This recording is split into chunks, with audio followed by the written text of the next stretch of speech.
Evo, pa začnimo. Dober večer, lepo pozdravljeni v sklopu serije pogovorov z nevladnimi organizacijami, ki potekajo v okviru projekta Koroška demokratična postaja.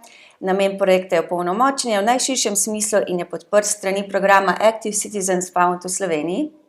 V sklopu ciklusa predstavljamo nevladne organizacije, ki jim je skupno, da deluje na nacionalni ravni in da se ukvarjajo s krepitvijo socialne države, da želijo ustvarjati pravičnejšo družbo, da spodbujajo družbeno participacijo, in to so ene takšne teme, ki jih je težje zagrabiti, kot pa recimo kaj delajo gasilci, na primer, in zaradi tega velikokrat ni toliko razumevanja, kaj te organizacije sploh počnejo, in namen teh pogovorov je, da si lahko vsak ustvari svoje mnenje o tem, kaj nevladne organizacije v bistvu prispevajo družbi. Današnji pogovor je 5. v seriji in do sedaj smo gostili Inštitut 8. marec, Zavod Umanotera, Mirovni inštitut, Društvo Fokus, danes pa je z nami Veronika Vodlan, projektna svetovalka na zavoda CNVOS. CNVOS pomeni Center nevladnih organizacij Slovenije, in hvala Veronika, da si danes prišla sem na daljni sever.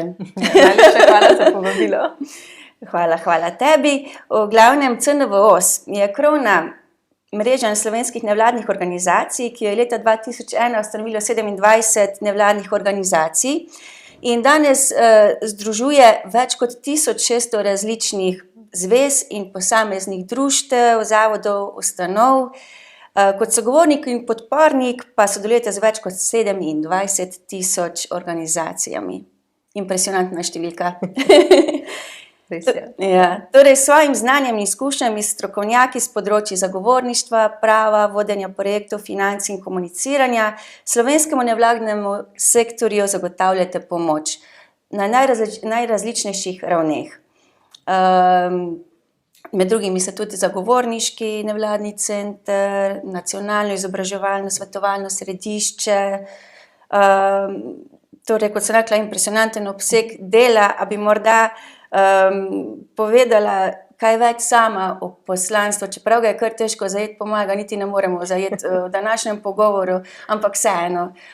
Se je poslanstvo tudi kaj spreminjalo od začetka, ko ste ustanovili CNVOS, pa do danes? Poslanstvo je pravzaprav ostalo enako. Vsa ta leta je pač naš temeljna naloga to, da nudimo podporo ostalim nevladnim organizacijam, kot ste že omenila, 27,000 jih je. To ne pomeni, da imamo čisto vse njihove telefonske številke, pa smo konstantno z njimi na vezi. To samo pomeni, da se katerakoli nevladna organizacija lahko obrne na nas za kakršnokoli pomoč, od pravnega svetovanja do informiranja, do svetovanja na področju razpisov in podobnih stvari. Včasih se pravzaprav najlažje predstavimo tako, da smo nekako za nevladne organizacije to, kar so pač, ne vem, gospodarske zbornice ali pa obrtne zbornice za podjetje. Skratka, pač ta celovita podpora na vseh področjih, kar pač je potrebno, se pa spreminja, seveda, z leti se spreminja, tako kot se spreminjajo potrebe nevladnih organizacij, kot se spreminjajo neki trendi, kot se spreminja tudi konec koncev tehnologija. Vse to nam pač malo narekuje, v katero smer moramo tudi mi iti, kakšne vse storitve pač v bistvu organizacije od nas pričakujemo in kaj jim pravzaprav lahko nudimo. In na kakšen način detektirate recimo potrebo sektorja, kaj potrebuje? Zdaj v bistvu, kot ste že omenila, ustanovljeni smo bili 2001, mi imamo že kar precej ene podlage, veliko enih izkušenj, ampak to pač ne pomeni, da se spimo in pač mislimo, da vse vemo.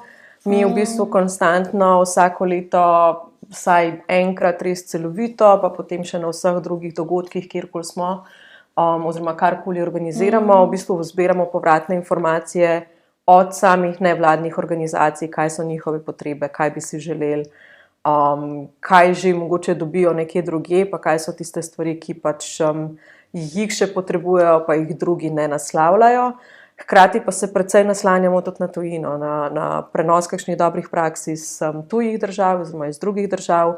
Sodelujemo veliko z organizacijami na Zahodnem Balkanu, z organizacijami po celotni Evropi. Ravno ta program Active Citizens Fund je v bistvu tak, ki nam omogoča res ogromno izmenjavo mnenj z vsemi ostalimi 15 državami, ki še sodelujejo v programu, ker so pač možna srečanja parkrat na leto in je res pravzaprav nek dostop do enormne količine znanja in enormne količine nekih stvari, ki so jih drugi že probavali, nekatere stvari, ki so pač super uspešne in ki se nam zdijo tudi super pomembne, potem prenesemo pač tudi v slovensko okolje. Tako da ja, konstantno pravzaprav tipamo za informacijami, probamo dobiti pač neko povratno informacijo z vseh strani deležnikov, ki nam lahko pač pri tem pomagajo. Morda o vašem delovanju. Tudi sama sem sodelovala z vami, ker sem pred leti delala na nevladni organizaciji in ste pomagali s tem, da pri tem, da smo se lahko sploh uporabili neka pravna sredstva, pri tem, da smo prišli do neke pravičnejše odločbe pri enem državnem organu in bili pri tem uspešni. Se mi zdi, da to je takšna zelo pomembna stvar, da v bistvu, ker ponovadi nevladne organizacije si ne morejo privoščiti neke pravne pomoči, da bi lahko v bistvu uporabljali neke pravne mehanizme. In to je ena res zelo dobrodošla pomoč, ampak to ni edina takšna svetovalna vaša pomoč, ki jo nudite organizacijam nevladnim. Kaj je še recimo, pri čem se še lahko obrnejo na vas? Ja, absolutno ne, pač pravna pomoč oziroma pravno svetovanje je zgolj pač ena izmed naših področji, ki jih naslavljamo. Je pa ja, drži tako, kot ste rekli, precej spodbujamo nevladne organizacije, da uporabljajo tudi pravna sredstva takrat, kadar so jim pravice kršene. Največkrat se to v zadnjem času dogaja takrat, kadar se želijo pritožiti na kakšne odločitve organov glede razpisov, glede financiranja. Zakaj? Zaradi tega, ker so včasih kakšni financerji malo leni, pa se jim ne da spisati res dobrih obrazložitev, da bi v bistvu organizacija nazaj dobila povratno informacijo, kako so jih ocenili in zakaj so jih tako ocenili, kar je pravzaprav prvi korak, da se ti lahko na oceno pritožiš. In tle smo bili kar uspešni, tle smo dali kar dosti caseov čez in v bistvu potem je to zdaj pripomoglo tudi k temu, da se je praksa dosti spremenila, tako da imamo zdaj v bistvu boljše obrazložitve, kadarkoli se prijavimo na razpis, pa smo ali pa nismo uspešni. Ker je v bistvu to ena stvar, ki je povezana potem s to našo drugo storitvijo oziroma z drugim sklopom delovanja, to je pač zagovorništvo. Ni naša želja to, da pač spreminjamo individualne primere, ampak predvsem to, da se sistem spremeni, da bi bil sistem bolj prijazen nevladnim organizacijam, tako da v bistvu te stvari, ki jih potem dobimo prek pravnih storitev, recimo noter, potem izkoristimo še za zagovorniške akcije.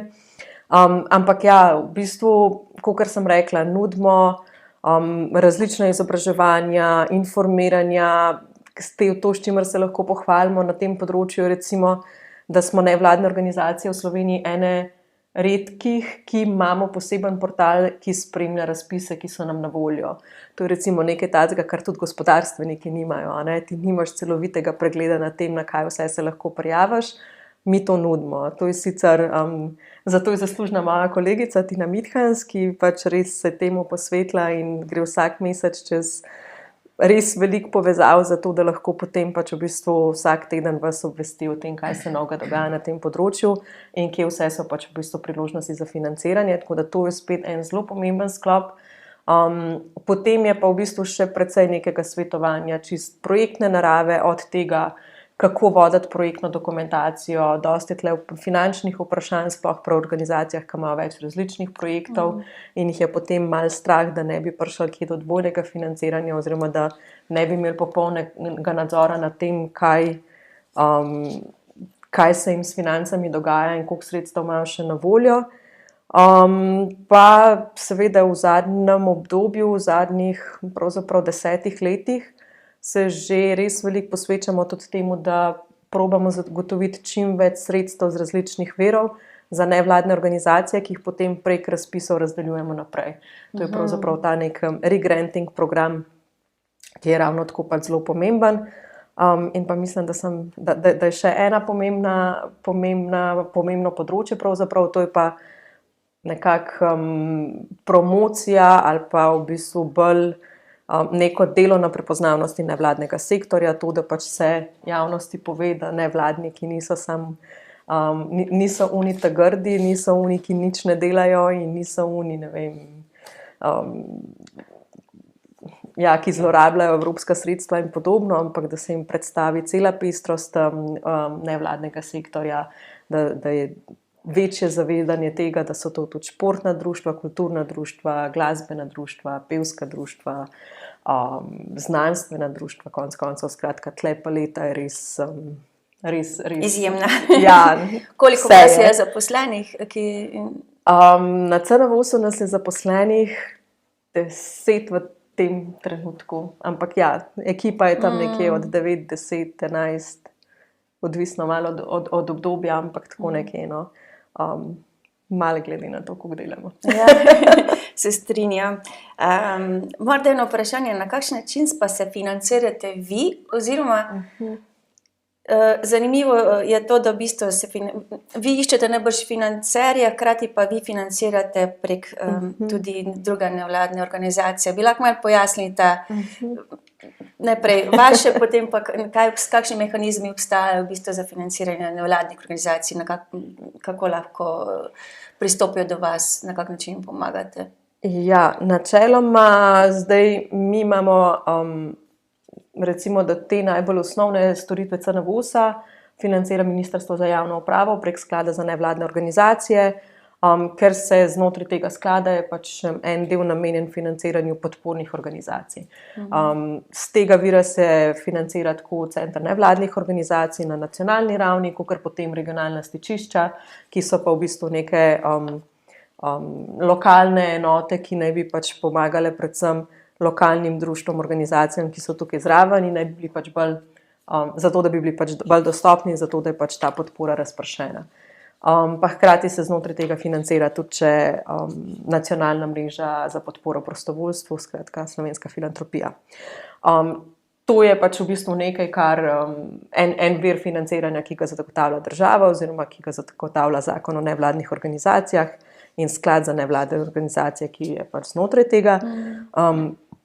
Ampak ja, namen je pač to, da se v bistvu ponudi ta podporni mehanizem, ponudijo te podporne organizacije, zato da bi se nevladni sektor lahko pač bolj razvil, zato da bi hkrati bil tudi nevladni sektor bolj uspešen pri črpanju različnih virov, predvsem tukaj kakšnih evropskih ali pa z drugih financerjev.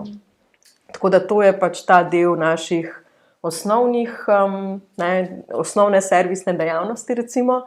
Potem imamo pa še financiranje strani Evropske komisije z programa CERV, to je ta program Impact for Values, ki je pa trenutno aktualen, prek katerega smo tudi zagotovili dobre 2 milijona evrov za slovenske organizacije, spet za regranting program, skratka so se lahko prijavljale organizacije, mi smo podprli njihove projekte in so zdaj pač v fazi izvajanja.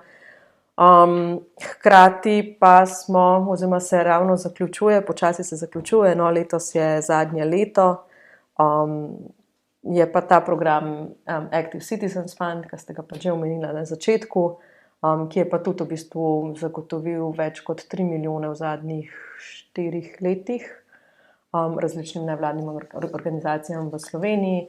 Tukaj so se pa podprli predvsem programi na področju človekovih pravic, demokracije, vladavine prava, varstva okolja, enakosti in tako naprej. No.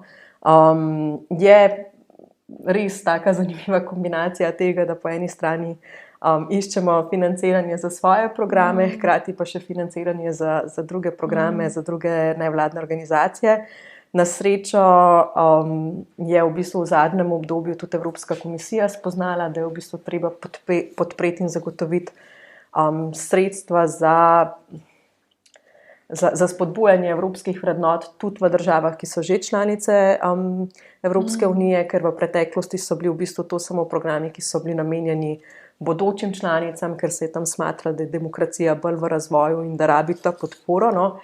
Zdaj pa so ugotovili, da mogoče pa ni slabo, če se ne pozabi tudi na obstoječe države in obstoječe demokracije, obstoječe članice, zato ker pač je prišlo do porasta, je prišlo do preobrata in je tudi pač komisija tista, ki ima zdaj precej težav z delovanjem znotraj te evropske družine. Tako da ja, je bilo pač to v bistvu, smo imeli srečo zato, ker nam je potem ta program v bistvu zdaj omogočil, da še naprej podpiramo tudi organizacije in hkrati to ni samo projekt oziroma ni samo program, ki podpira finančno organizacijo, ampak jih hkrati nudi tudi podporo za to, da se razvijajo, za to, da se pač priučijo nekih novih veščin, za to, da pač lahko boljš delujejo, za to, da se v bistvu okrepijo toliko, da bi se lahko, ne vem, v letu, dveh tudi samostojno prijavljali na te večje evropske projekte in da spet lahko pridobijo potem pač več sredstev nazaj noter za svoje delovanje, za svoje aktivnosti in za konec koncev krepitev demokracije. No. Ja. Na kakšen način pa pristopijo organizacije do vas, kako poteka? Potem imate razpise od zunaj, na kak način lahko kandidirajo za sredstva na razpisih, ki jih razpisujete? Ja, seveda, vsa sredstva se delijo prek javnih razpisov. Javni razpisi so pač znani vnaprej, vsa navodila so podana, tudi zelo jasni so postavljeni kriteriji. Mi se tudi držimo pravila, da pač imamo vedno zunanje ocenjevalce, ki potem presojajo, kateri projekti so najbolj primerni za financiranje. In pa ja, potem dajemo od sebe tudi kar dosti podrobne obrazložitve, kjer program oziroma kjer projekt je podprt in kater ni. Ker nam hkrati to potem koristi spet nazaj, se vračam k zagovorništvu pri naših zagovorniških aktivnostih, ko se pogovarjamo z ministrstvi ali pa s kakšnimi lokalnimi skupnostmi, kako mora izgledati ta postopek. Tako da včasih smo pri tem malo bolj papeški od papeža, ampak zato, da imamo res lahko dobre primere, ki jih potem dajemo naprej ostalim financerjem in zato, da pokažemo, da se lahko tudi, ne vem, na bolj enostaven način lahko dobijo te informacije ali pa da se dajo narediti take obrazložitve, da tisti na drugi strani ve, kaj bi še mogel napisati ali pa narediti zato, da bi bil projekt boljš ocenjen. Tako da ja, skratka, res transparentno razdeljevanje teh sredstev z zunanjimi ocenjevalci in pa pač vedno tudi z možnostjo pritožbe in z jasnimi navodili, kaj in kako. Iz tega, kar sem zdaj slišala, imam dve vprašanji. Pa ta prvo je v bistvu glede teh očitkov, da nevladne organizacije nekako porabljajo javni denar. Se mi zdi, da si že v bistvu tukaj povedala neke zelo visoke številke sredstev evropskih, ki jih vi prinesete v Slovenijo. Že to je recimo en tak odgovor, oziroma če bi kaj povedala v tej smeri. Ja, vsekakor. Pač. Ena stvar je, da vedno, konstantno se operira s tem, koliko sredstev nameni država za nevladne organizacije. In potem izgleda, kot da država financira samo nevladne organizacije. Če bi potegnili en sam ukrep za spodbujanje gospodarstva, bi ugotovili, da so pri enem samem razpisu dobili toliko, kot vse nevladne organizacije skupaj včasih. Pa malo karikiram, niso to že točne številke, ampak kakorkoli, pač če pogledamo, da gospodarstvo vsako leto dobi veliko več, kot dobijo nevladne organizacije. Enkrat smo potegnili tudi številko skupaj, ampak je trenutno nimamo v glavi. No. Je pa pač, ja, to so pač očitki, to so populistični očitki, največkrat grejo na račun organizacij, ki se ukvarjajo s podporo človekovim pravicam.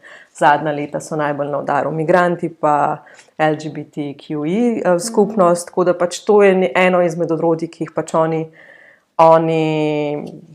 nekako izkoriščajo.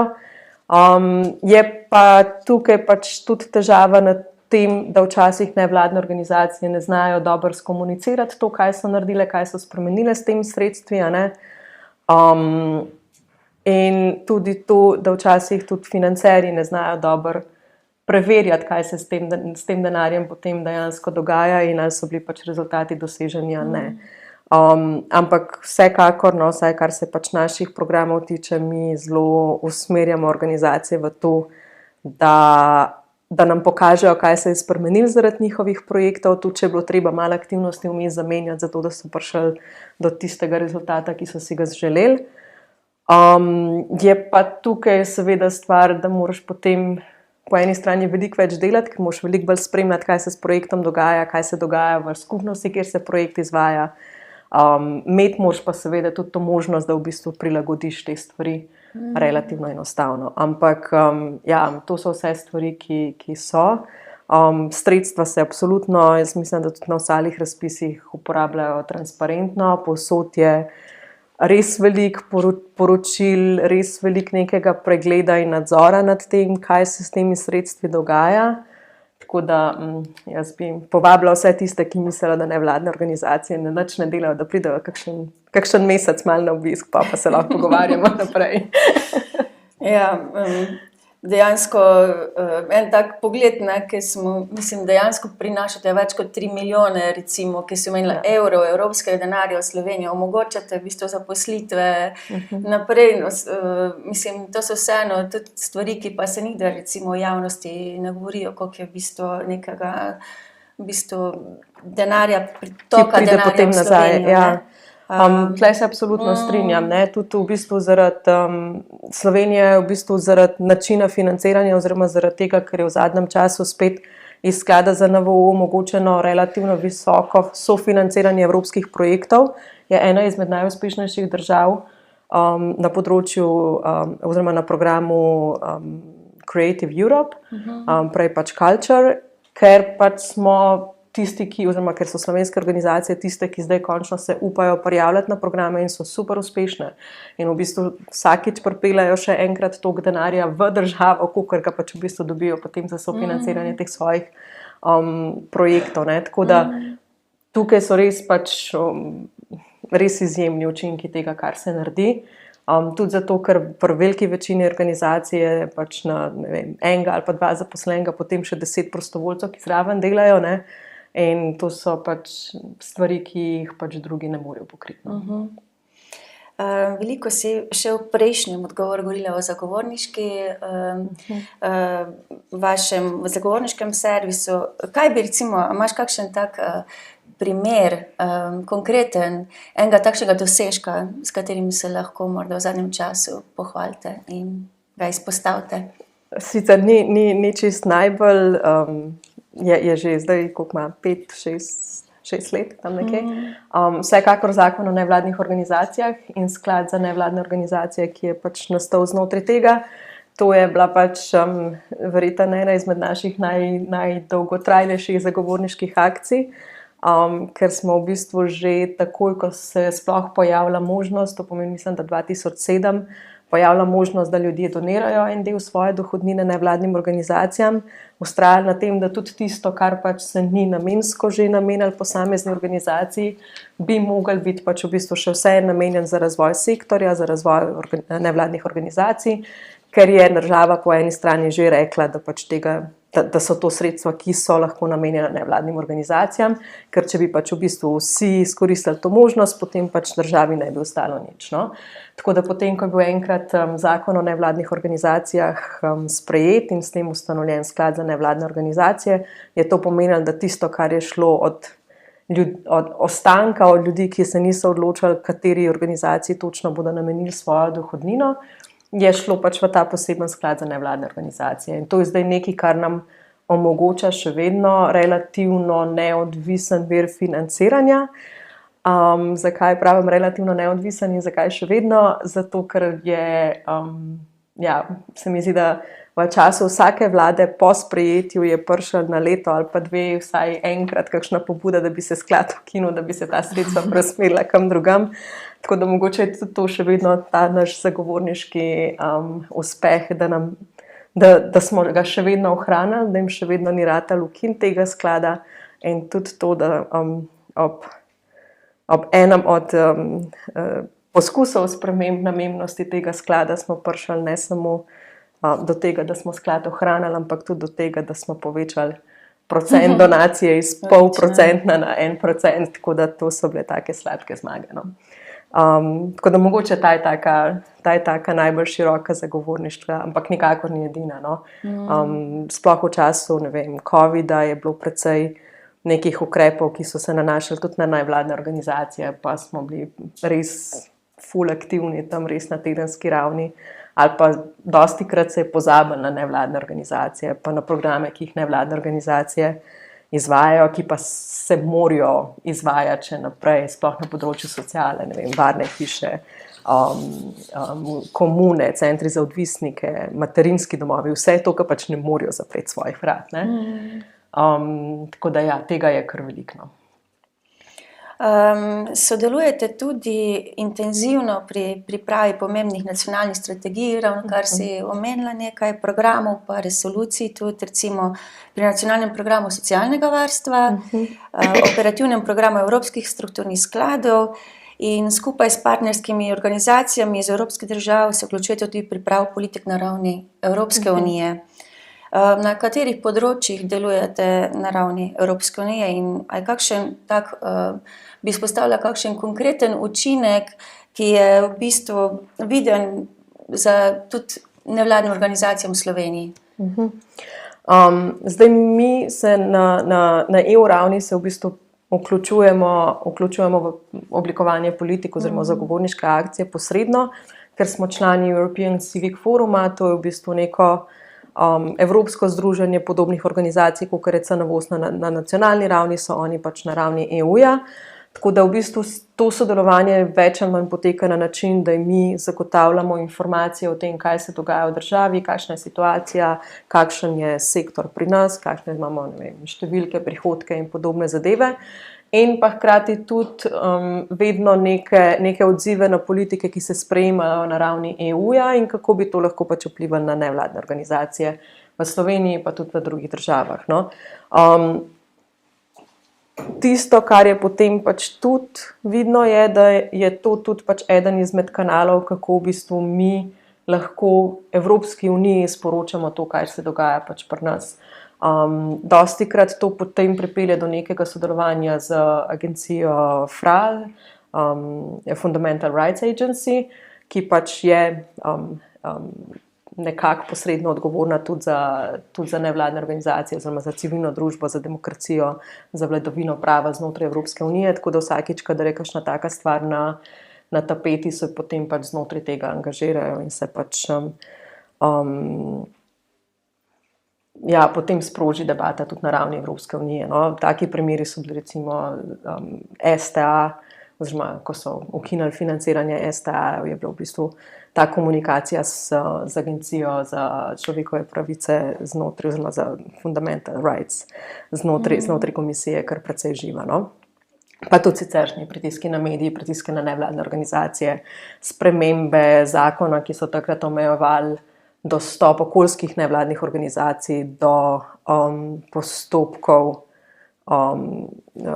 gradbenih postopkov, ker so hoteli pač Mokrice oziroma elektrarne na Mokricah spraviti čez take stvari. No, tako da pač gre tukaj za neko vzajemno sodelovanje.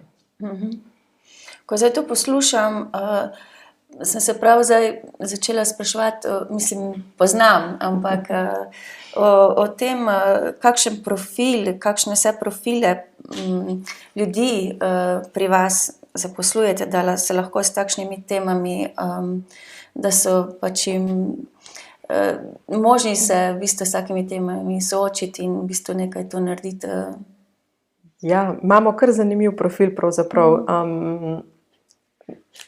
Prevladujejo sicer pravniki, ampak bolj po slučaju, mogoče kakor zato, ker bi bili potrebni. Po eni strani, ja, absolutno en del tega, kar so pač pravni nasveti in kar so potem pravni postopki, ja.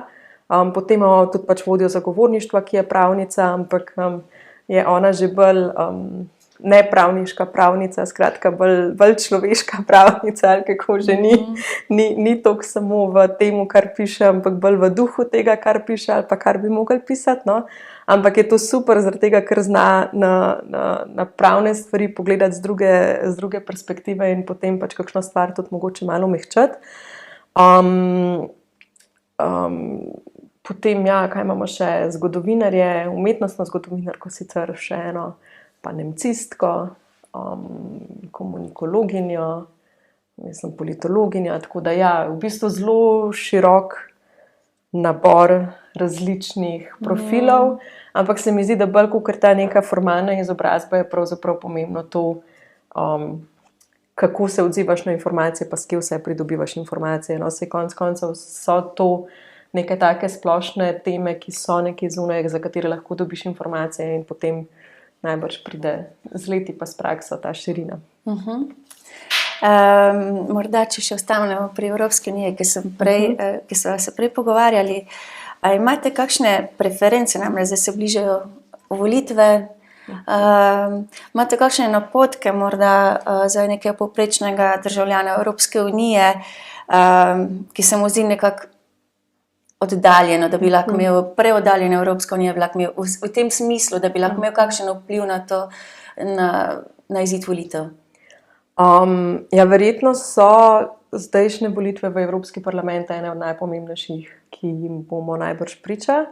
Zaradi tega, ker se v bistvu prvič lahko zgodi, da bodo populistične stranke in desno usmerjene stranke, čeprav že zdaj so sicer, ampak res, ko mislim populistične stranke, no, prevladale.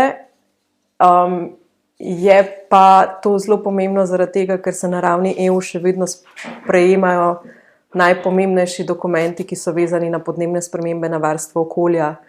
To je mogoče tisto, kar se mi zdi, da se nas potem posredno najbolj zadane. Zaradi tega, ker tle so res tiste stvari, ki ko jih enkrat Evropska unija določi, jih morajo države spoštovati.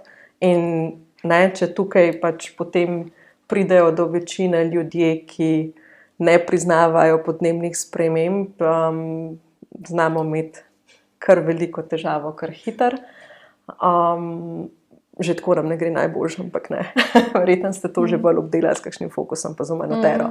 Ampak ja, vsekakor so pač podnebne spremembe, potem je tukaj še zaščita potrošnikov, ne pozaba, da zaradi, ne vem, vseh stvari, ki so se sprejele na ravni EU-ja, nas zdaj ni strah več, ko gremo v tujino, pa uporabimo telefon, pa uporabljamo podatke z istimi tarifami in tako naprej. To so vse stvari, ki so se pač tam gor zgodile, ne. Tudi, ne vem, varstvo osebnih podatkov, uporaba umetne inteligence, avtorske pravice, vse te stvari se pač sprejemajo na evropski ravni. Sicer res, da potem pride do prenosa pa do nekih prilagoditev na ravni posamezne države, ampak generalna pravila pa pač pridejo od tam. Evropska unija ima veliko večji vpliv na v bistvu, ja, delovanje države, kakor ga je imela mogoče v preteklosti, ki se je res mogoče fokusirala predvsem oziroma veliko več samo na gospodarstvo. Zdaj praktično posega na vsa naša področja, mogoče še najmanj na kakšno res socialne storitve kot take ali pa, ne vem, zdravstvo in to ima. Vse ostale politike se pa praviloma sprejema na ravni EU-ja, pa potem sam še prenesajo v nacionalno zakonodajo. No. Tako da bi rekla, bolj se nas tičejo, kakor si mislimo. Ko sva ravno kar pri neki aktivaciji volivcev, se ti zdi, da je potrebna krepitev civilne družbe, da bi se prostor za delovanje civilne družbe krči v Sloveniji oziroma na splošno, bi morda kakšen dosežek vaše organizacije na tem področju izpostavila na nacionalni in evropski ravni? Ja, zdaj trendi grejo po eni strani v obe smeri, ne. Imamo absolutno države, kjer se prostor civilni družbi oži, kjer imajo manj možnosti delovanja. Običajno gre to tudi skupaj z oženjem prostora za medijske svobode, recimo, pa pač neodvisnosti medijev, no. Vedno več je držav, ki sprejema takšne in drugačne omejitve za delovanje oziroma za financiranje nevladnih organizacij.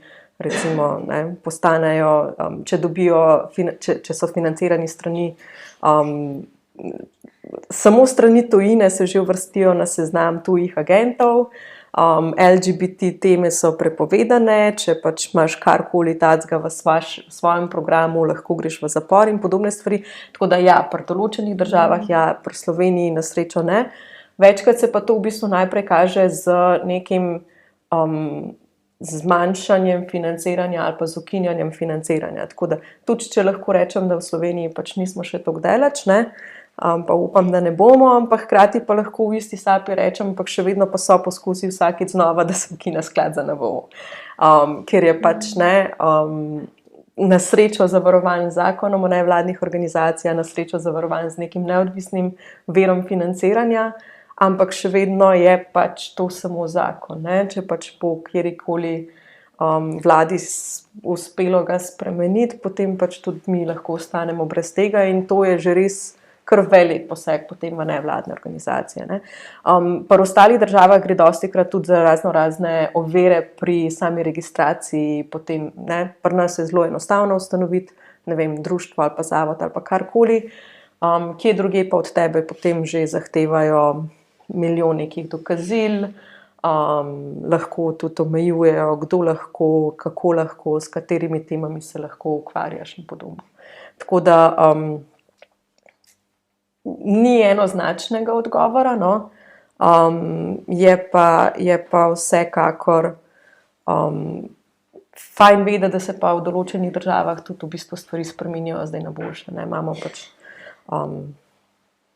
Poljsko, ki je pa uspela po kar dolgem času zamenjati vlado in upamo, da bo to pač vplivalo tudi na to, da bodo nevladne organizacije lahko malo bolj svobodno delale pri njih. Ker namreč vi se ne aktivirate, niste dejavni samo v Sloveniji, dejansko aktivno pomagate tudi državam na Zahodnega Balkana, da bi vzpostavili nekaj podobnega, kot imamo mi tukaj, ne? Nek tak servis, oziroma povej malo več o tem. V bistvu so države Zahodnega Balkana, to pač ne, mi smo bivšo Jugoslavijo, včasih celo bolj razvite na tem področju, kot smo pri nas v Sloveniji, tudi zaradi tega, ker so še vedno precej prisotni različni mednarodni donatorji, ki jim je pa to pač nek temelj, recimo, in ki se pač ki intenzivno financirajo take organizacije, ki nudijo potem v bistvu to podporo ostali civilni družbi, zato da lahko pač ostali delujejo. Tako da tukaj ne gre toliko za prenos tega našega modela, ampak mogoče bolj za to, da te države so pač vse članice ali pa v nekem, ne članice, ampak kandidatke za članstvo v Evropski uniji oziroma pač v nekem tem sodelovanju, za procesu sodelovanja. In z tega vidika jim pač v bistvu komisija nalaga tudi neke obveznosti, neke stvari, ki jih morajo pač izpolniti. Zdaj, mogoče tisto, na kar smo po eni strani najbolj ponosni, da smo razvili skupaj z njimi, je v bistvu Monitoring Matrix. To je v bistvu neka celovita metodologija, ki v teh državah pravzaprav spremlja kondicijo nevladnih organizacij. Skratka, tle se spet gleda pravzaprav to, o čemer sva prej govorila, ne? Koliko imajo svobode, koliko imajo nekega možnosti financiranja, koliko jasno je, kdo je nevladna organizacija, kdo ni, kako enostavno ali pa zakomplicirano je ustanoviti in pač to. Skratka, nek način spremljanja, ali država omogoča participacijo civilne družbe v procesih odločanja. In to ste vi, vas povabijo, da pridete k njim kot neke poznavalce? Ja, to je pa zdaj sodelovanje, ki sega v zgodovino, ampak ja, v bistvu je tako, verjetno so tukaj pač bile čisto na delu te naša skupna zgodovina in skupni prostor, v katerem smo odraščali, pa tudi to, da pač ni nekih večjih jezikovnih ovir. Po pravici ne vem, kako se je začelo naše sodelovanje, ker obstaja od nekdaj. Odlično.